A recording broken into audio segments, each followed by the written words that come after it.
In the high plains of Wyoming, in the summer of 1948, people saw Earl Jansen digging, not for a well or a new foundation. He was digging under his old, sway-backed barn. Every day from sunup to sundown, he hauled buckets of earth out of the darkness. Neighbors riding past would slow their horses. They saw a man hollowing out the ground. They thought he'd lost his mind. By August, the pile of dirt beside the barn was taller than a man. The hole was a deep, dark square cut into the earth. Jansen wasn't building up like a man with prospects. He was digging down like a man preparing for a siege. And when the winter of 1949 hit, with a fury that broke records and spirits, that crazy hole in the ground would prove the difference between survival and surrender.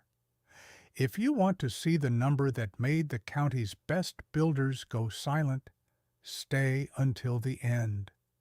What did this quiet, stubborn man understand about heat and earth and wind that every expert in the valley had missed?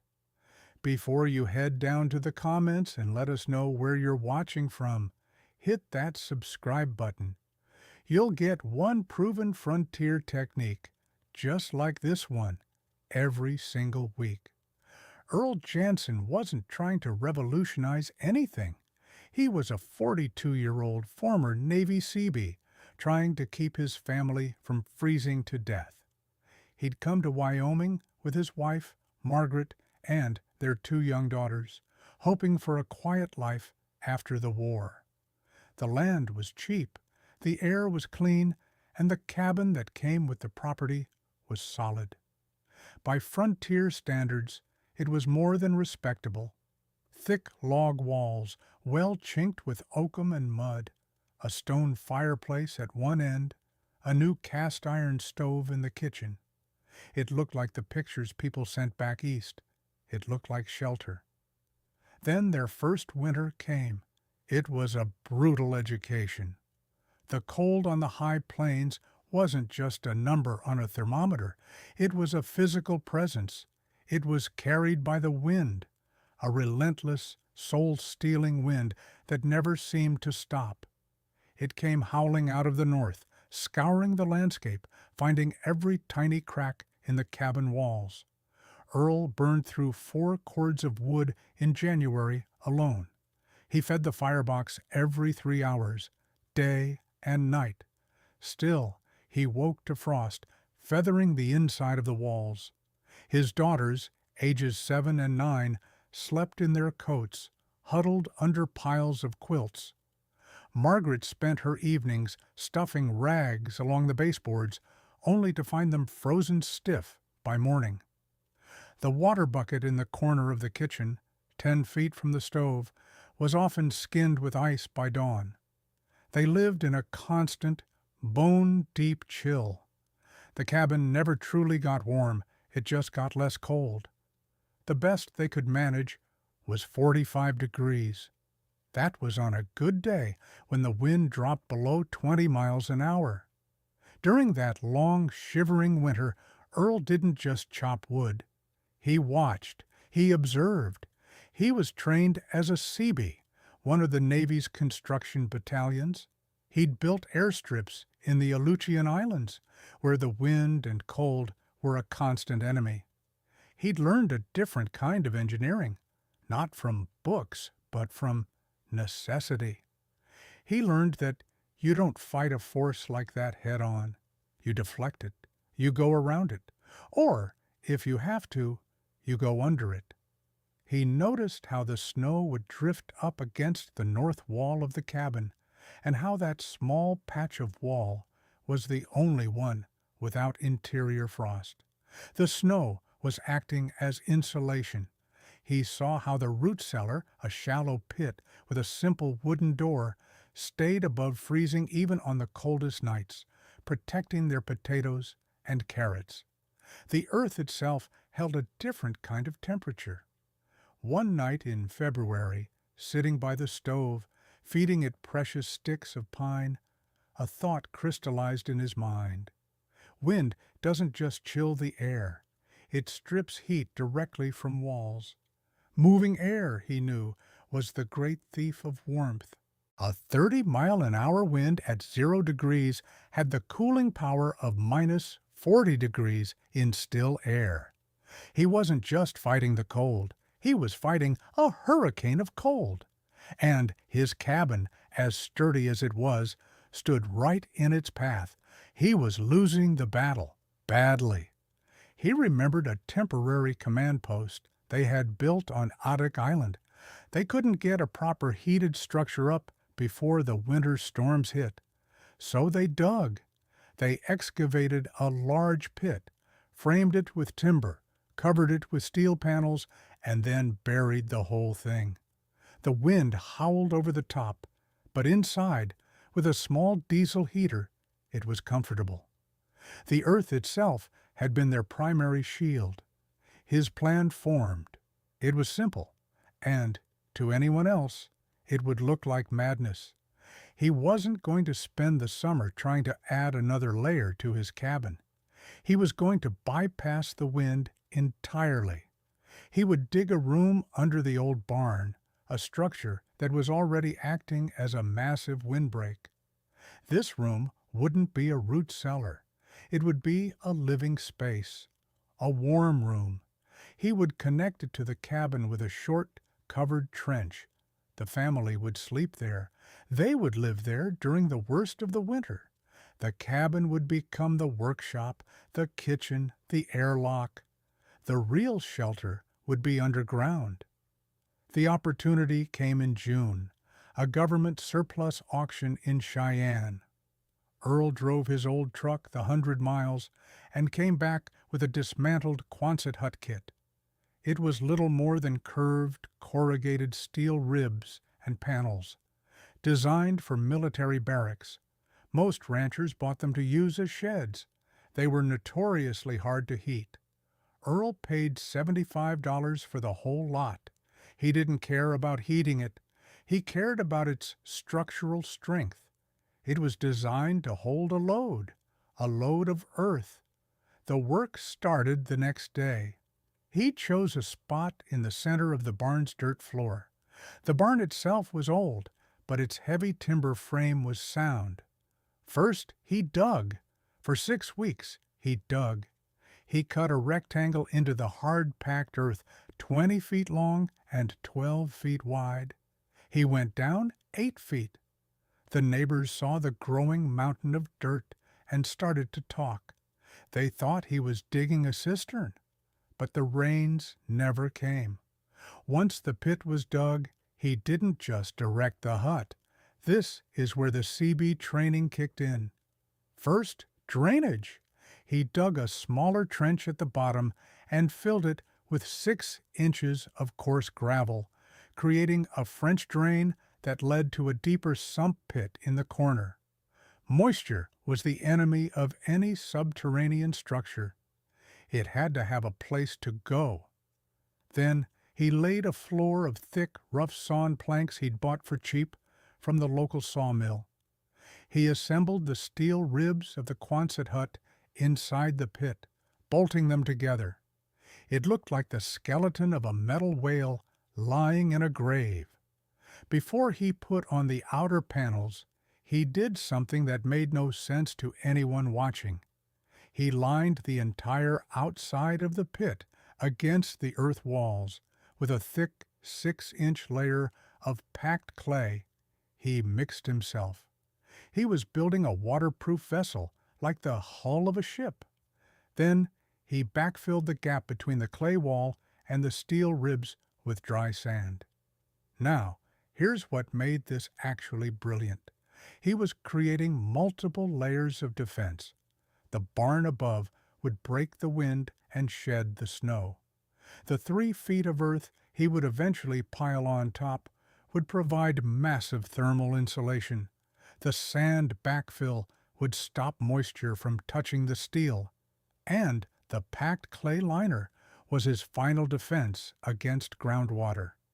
He cut ventilation shafts, 2 of them, that ran up through the earth and exited just above ground level, protected by small hoods to keep out snow.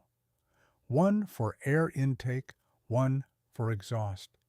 He knew that a sealed underground room would be a death trap from carbon monoxide and stale, damp air.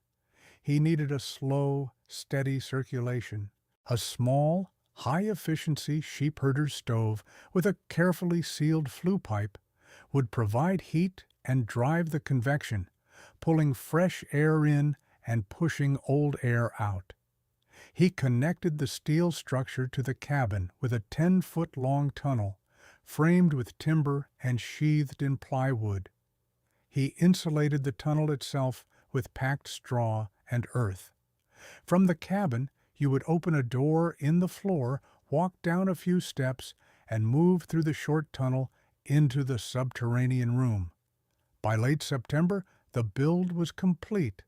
He'd shoveled the excavated earth back over the top of the steel hut, burying it under 3 feet of soil. From inside the barn, all you could see was a level dirt floor with a single heavy insulated hatch set into it. From the outside, it looked like nothing had changed except for the massive, settled pile of excess dirt. The project had taken him 4 months of back-breaking labor. The total cost was under $120. The $75 hut, $30 in lumber, and about $15 in stovepipe and hardware. Margaret had watched with a quiet, anxious patience. She trusted Earl, but this was beyond anything she could have imagined. One evening, as he finished trimming the hatch door, she stood in the barn doorway, wrapping a shawl around her shoulders against the autumn chill. "Earl," she said, her voice soft, "people are going to think we've lost our minds." He looked up from his work, his face streaked with dirt. He didn't smile, he just nodded. "Let them," he said, and when neighbors saw it, they didn't see engineering. They saw desperation. They saw a man so poor or so strange he was moving his family into a cave. The ridicule started before the first snow. It wasn't loud or aggressive at first. It was quiet. It was the shake of a head, the whisper at the trading post. Calvin Dreeker was the first to confront him directly. Dreeker ran the sawmill. He'd built half the cabins in the valley, including the addition on the church. He was a man whose opinion on construction was taken as gospel. He drove out to Earl's place one Saturday, ostensibly to see if he needed any more lumber for the winter. He walked into the barn, looked at the flat expanse of dirt, and kicked at the edge of the new hatch with his boot. "Jansen," he said, not unkindly, "I hear you're planning on living in this thing." "That's the idea," Earl said, not stopping his work organizing tools on the wall. Dreeker sighed, a puff of condensation in the cool air. "Son, I've been building in this country for 30 years. Let me tell you 2 things about putting wood and steel in the ground. Water and frost. You're going to get condensation like you wouldn't believe. That air will be damp and heavy. It'll rot the timbers in that tunnel in 2 years. Your blankets will be wet. Your girls will get sick.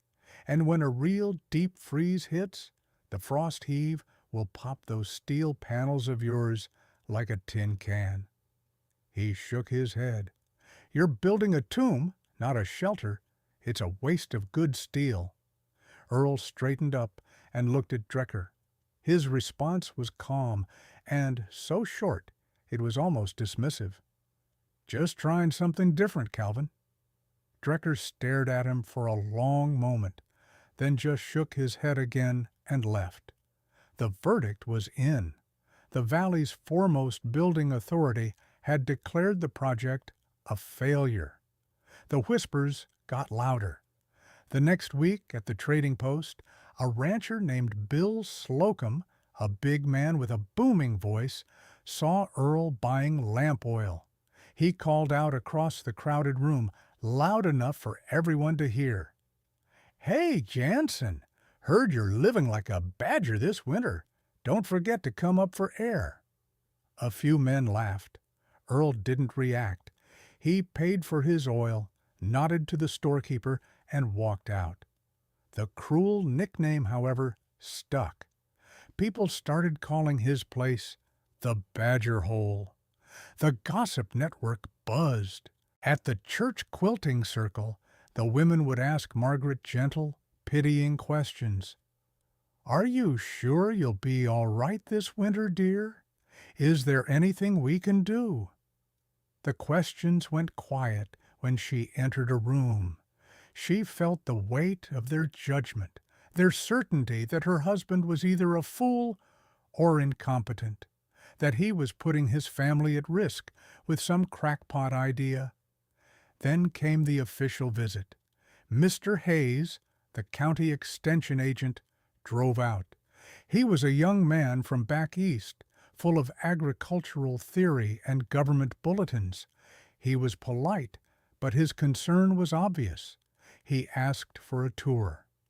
Earl took him into the barn, opened the hatch, and led him down into the finished room.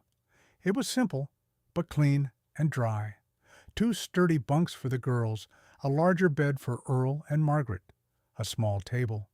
The air was cool, but not damp. It smelled of fresh earth and pine lumber. Hayes looked around, tapping the curved steel walls. "Mr. Jansen," he said, pulling out a small notebook. "I appreciate innovation. Truly, I do. But this isn't in any manual I've ever seen. My concern is ventilation, air quality.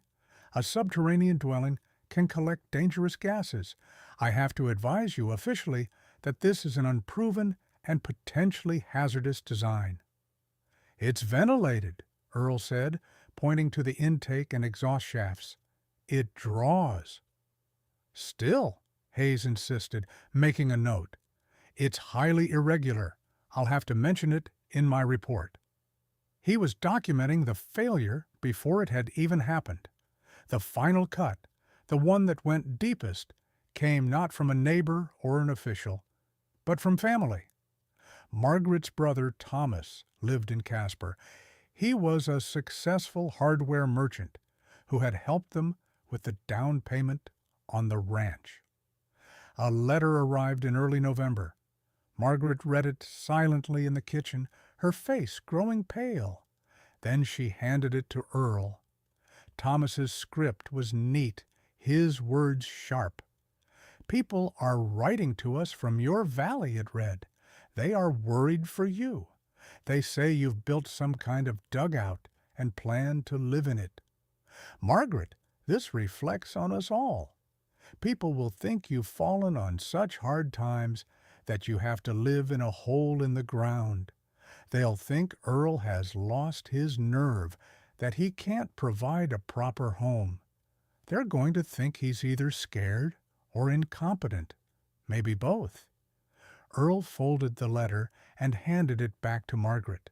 Her eyes were filled with a mixture of worry and defiance.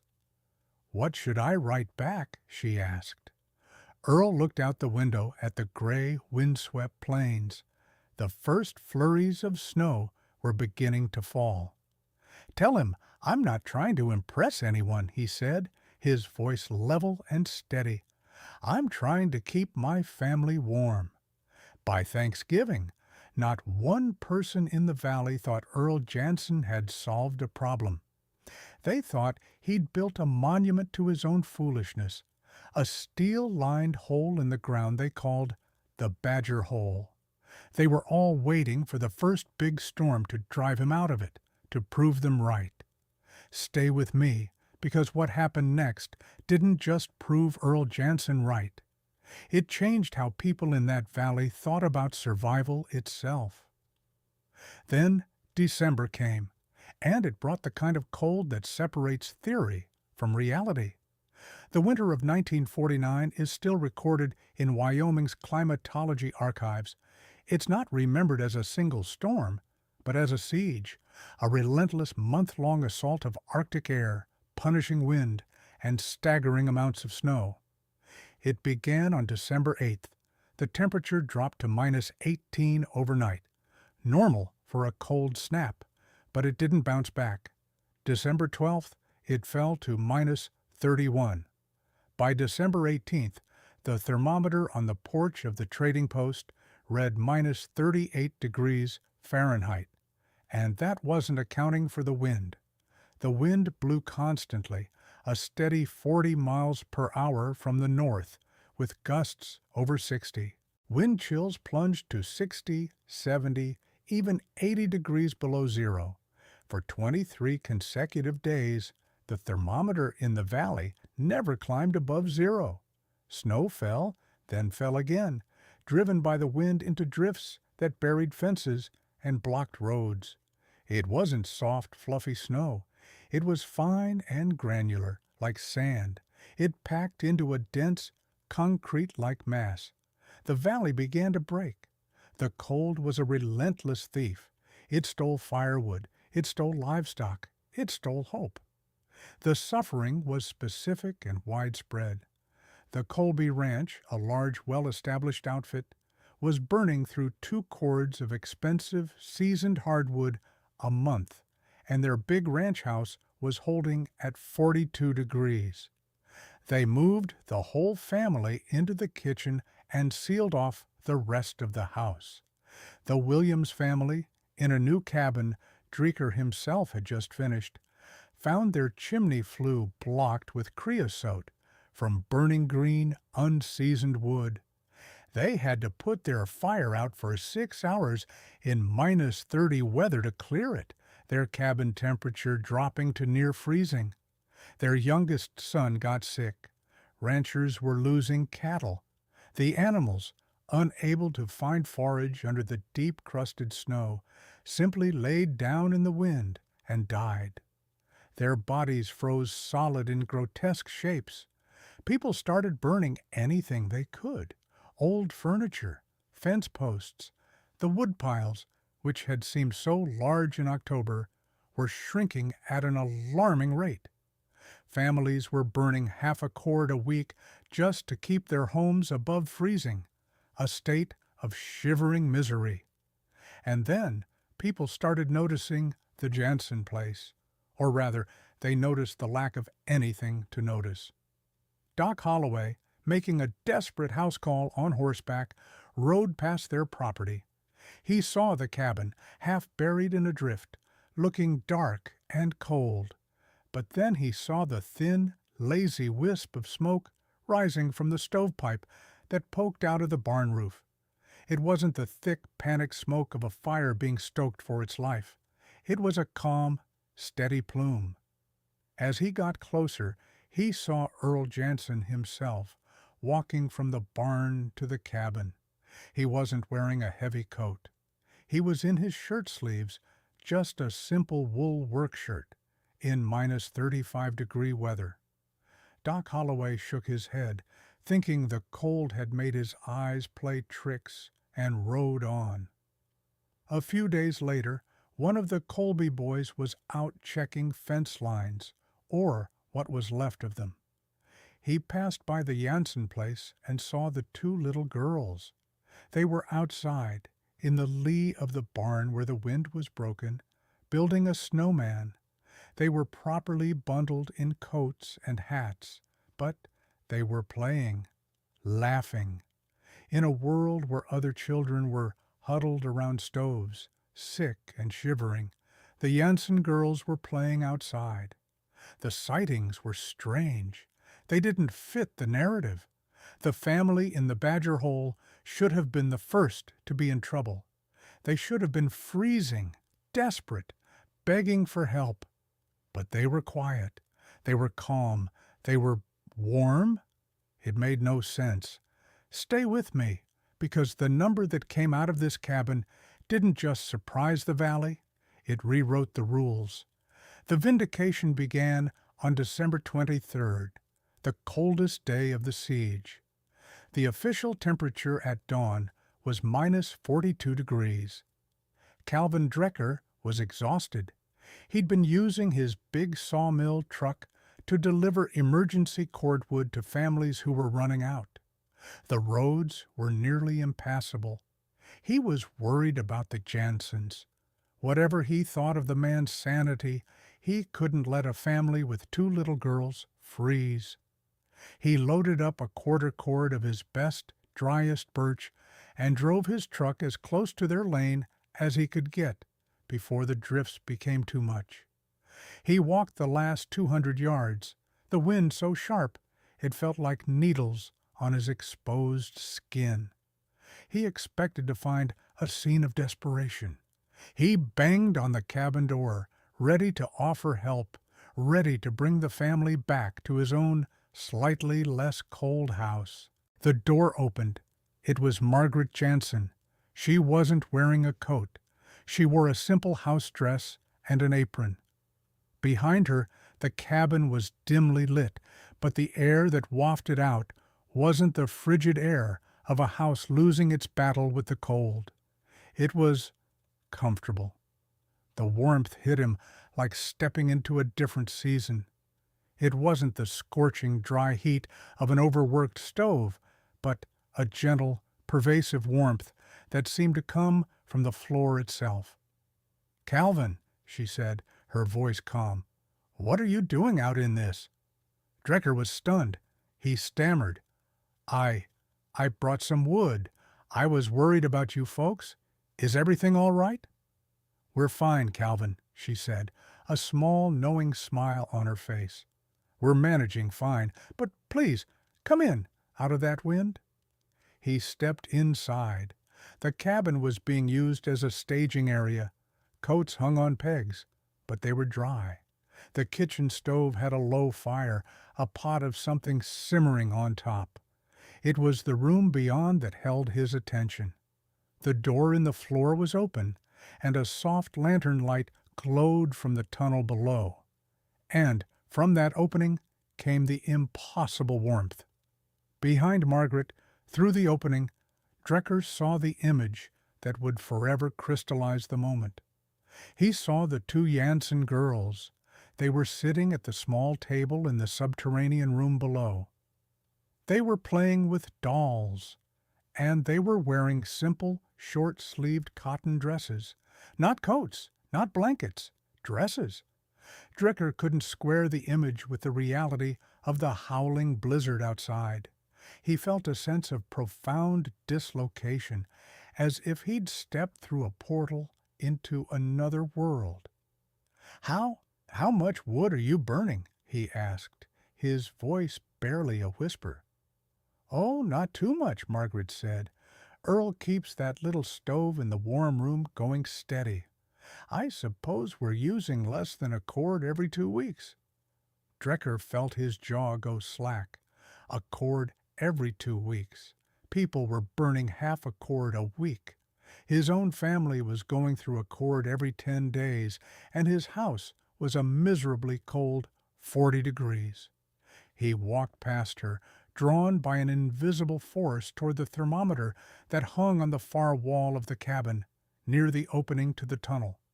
He squinted in the dim light. The mercury was clear, unmistakable. It sat at 64 degrees Fahrenheit. Let that sink in for a moment. 64 degrees, while outside the air was 42 degrees below zero, a temperature difference of 106 degrees. Drecker stared at the number. He felt his own world tilt on its axis. 64 degrees. He had families on his delivery list celebrating if they hit 40. He had seen old men weeping by their stoves, unable to get their homes above freezing. And here, in the mocked, ridiculed badger hole, it was a comfortable spring day. Earl came up the tunnel steps then, carrying an armload of firewood. He saw Drecker standing there, staring at the thermometer. He just nodded. "Calvin," he said. Drecker couldn't speak for a moment. He just pointed a finger at the thermometer. "How?" "The ground," Earl said simply. 5 feet down, the earth stays about 50 degrees, no matter what happens up here. The wind can't touch it. All that little stove has to do is raise the temperature another 15 degrees. It's not fighting the whole Wyoming winter, it's just warming a single, well-protected room. Drecker walked to the opening and looked down. He could feel the stable, silent warmth radiating up. He touched the wooden walls of the tunnel. They were cool, but not cold. And they were bone dry. No condensation, no rot. He'd been completely, utterly wrong. His 30 years of experience had been built on one single flawed assumption, that a house had to stand up in the wind. Jansen hadn't fought the wind. He'd just sidestepped it. The numbers told the story. They were irrefutable. The Colby Ranch, 2 cords of wood per month to hold 42 degrees. The Williams cabin, 1.8 cords a month to hold 48 degrees on a good day. Earl Jansen's place, 0.75 cords a month to hold a steady 64 degrees. The difference wasn't incremental, it was categorical. Earl wasn't doing the same thing more efficiently. He was doing something entirely different. He hadn't built a better shelter. He had created a different environment. Drecker looked from the thermometer to the girls playing below, then back to Earl. He was a proud man, a man whose identity was tied to his expertise. But he was also an honest one. He stood in the impossible warmth of Earl Jansen's cabin and delivered his verdict, his voice quiet with the weight of revelation. "We've been doing this wrong," he said, not just to Earl, but to the generations of builders before him. "For 70 years, we've been doing this all wrong." This wasn't just about comfort. It was about dignity. In that warm, dry, subterranean room, life could continue. The girls did their schoolwork without shivering. Margaret could cook and mend clothes without wearing 3 layers. They could sleep through the night without waking up to feed a ravenous stove. The system turned winter from something to be survived into something to be lived through. Word spread, carried by Calvin Drecker himself. He became the first and most fervent apostle of the Jansen method. 2 days after his visit, Mr. Hayes, the extension agent, made his way out, his truck following Drecker's. He brought with him a calibrated, scientific thermometer. He didn't trust the simple one on the wall. He measured the air in the center of the subterranean room. He measured the walls. He measured the air in the cabin above.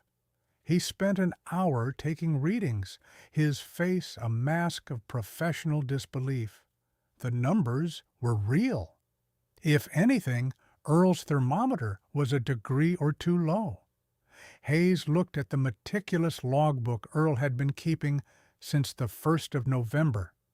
Daily high and low temperatures outside, the temperature inside the warm room, and a precise accounting of every piece of wood burned.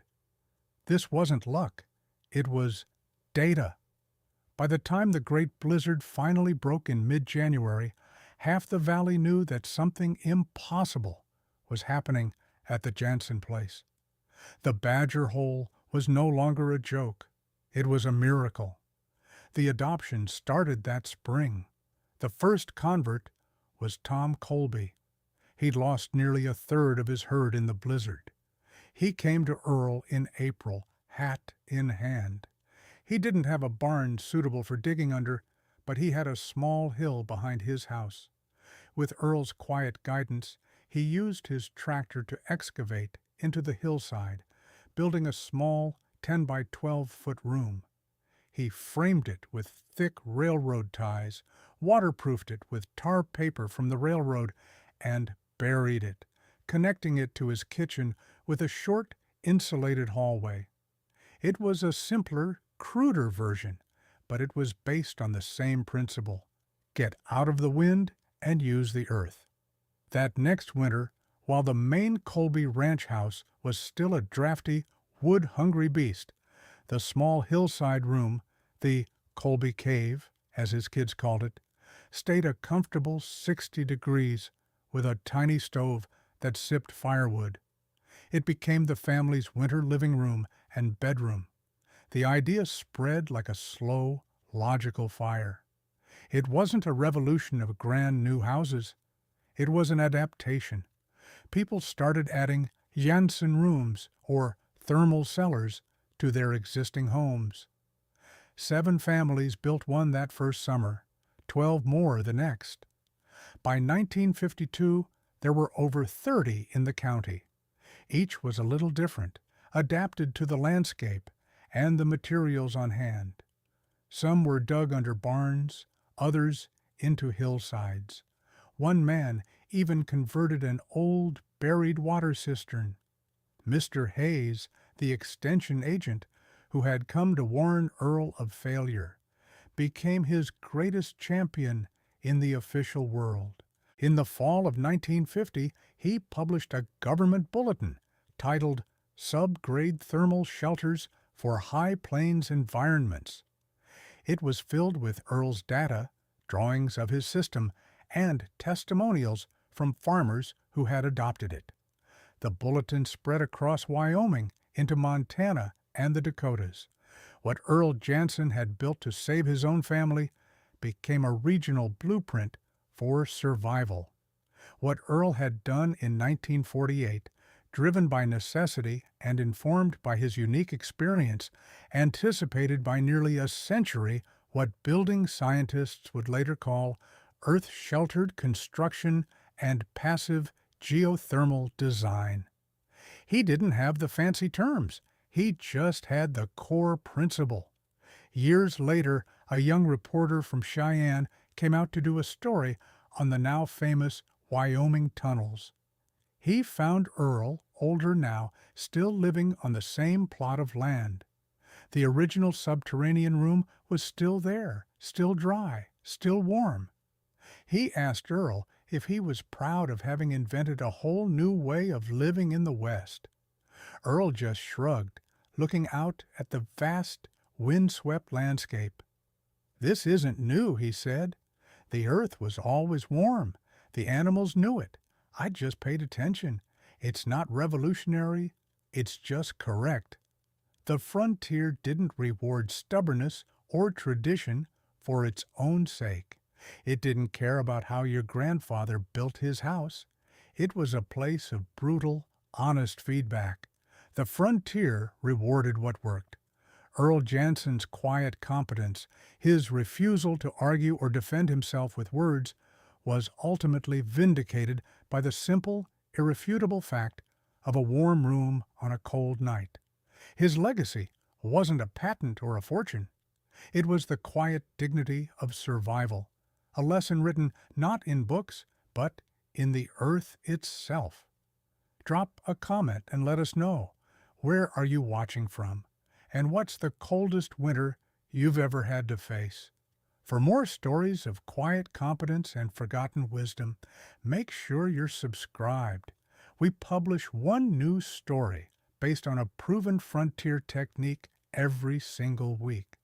This video presents historically inspired reconstructions of frontier engineering. The specific characters, names, and locations are fictionalized for narrative purposes, but the techniques described are based on real historical practices of earth sheltering and passive thermal design used by settlers and indigenous peoples to survive in harsh climates.